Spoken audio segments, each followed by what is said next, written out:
Hey everyone, welcome to the Industry Show. I'm your host Nitin Bajaj, and joining me today is Smita Daya of Olea Oliva. Smita, welcome on the show. Hi Nitin, thank you so much for having me. Such a pleasure. Pleasure is all ours.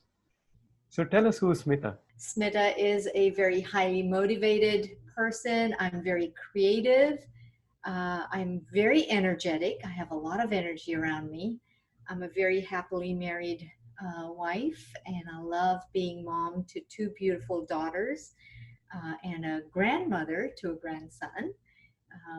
And that's who I am. I'm a trained Ayurvedic consultant and an Ayurvedic chef. You have a beautiful setup. Yes. Tell us, what is Olea Oliva? So Olay Oliva, I'm actually sitting in the store right now, and I'm in the back of the store. I'm in my Ayurvedic kitchen, and in front of the store right here is my retail space. So Olay Oliva was founded in 2016.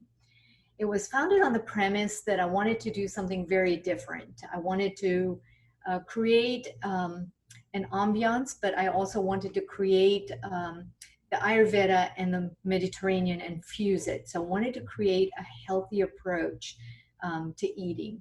And how do we do that? General principles in Ayurveda tell us what to eat, how to eat, when to eat.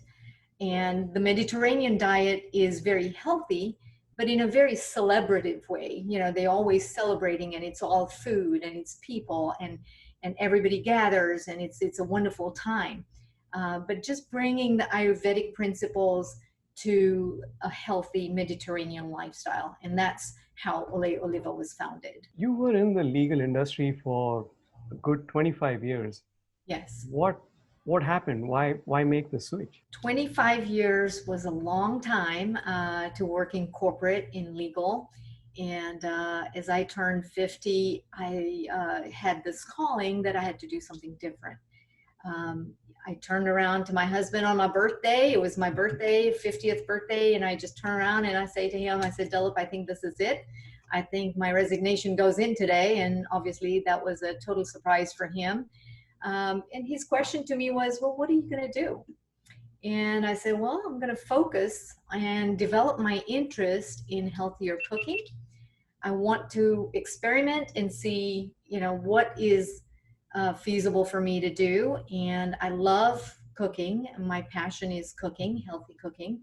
And like I said, you know, the Mediterranean style with the Ayurvedic style, I just wanted to create a different niche. And so, you know, obviously education was a big part of it, and, travel the world to make sure that this is what I really wanted.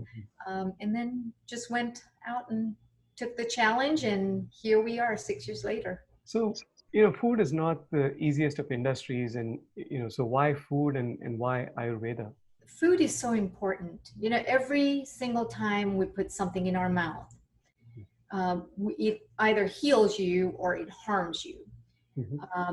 And Ayurveda teaches us to get back to the rhythms of nature. It slows us down.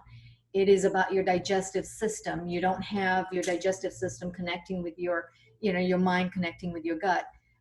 You start ending up having different diseases. So it was very important knowing the right foods that go in your mouth.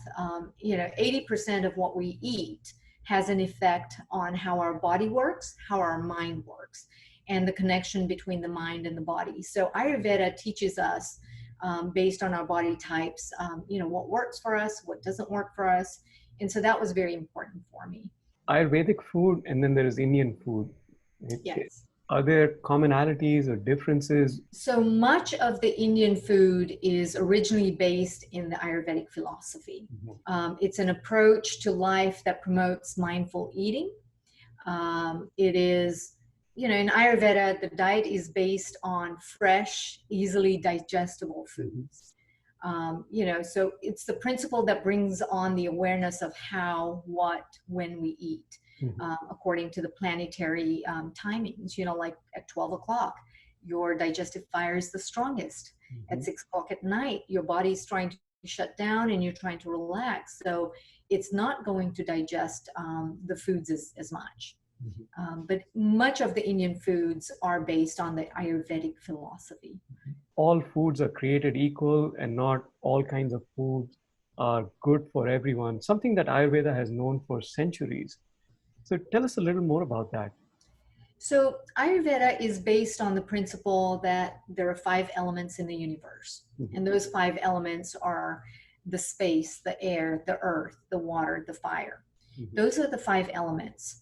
And those 5 elements are also in us. So what is outside is inside. And basically, the 5 elements make up our body. So 2 of those elements will make up.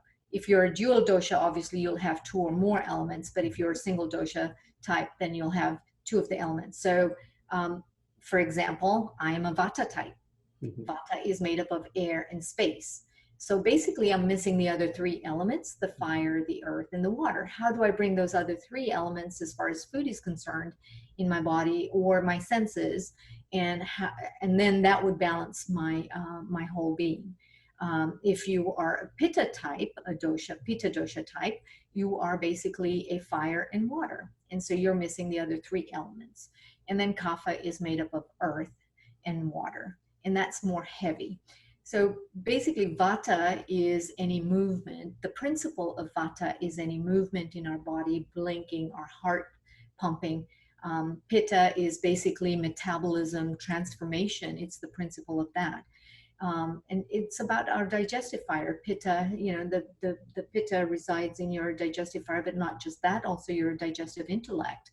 Kapha is basically our structure, our body structure, our tissues, our body tissues, our bone structure.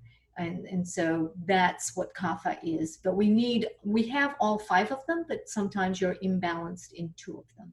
And how do you balance it? You bring it together. When you decided to convert your passion into your profession, how did it feel? Converting my passion into, my profession, I didn't look at that as just passion. I looked at that as an opportunity to develop myself and learn as I was going, learn and improve my life. Entrepreneurship is not just about, opening up a business. It's about learning to listen. It's learning to receive. It's learning to guide people, make people's lives better. So for me, it was just not a passion. It was developing myself and always learning new things about myself, challenging myself. And so that was very important for me.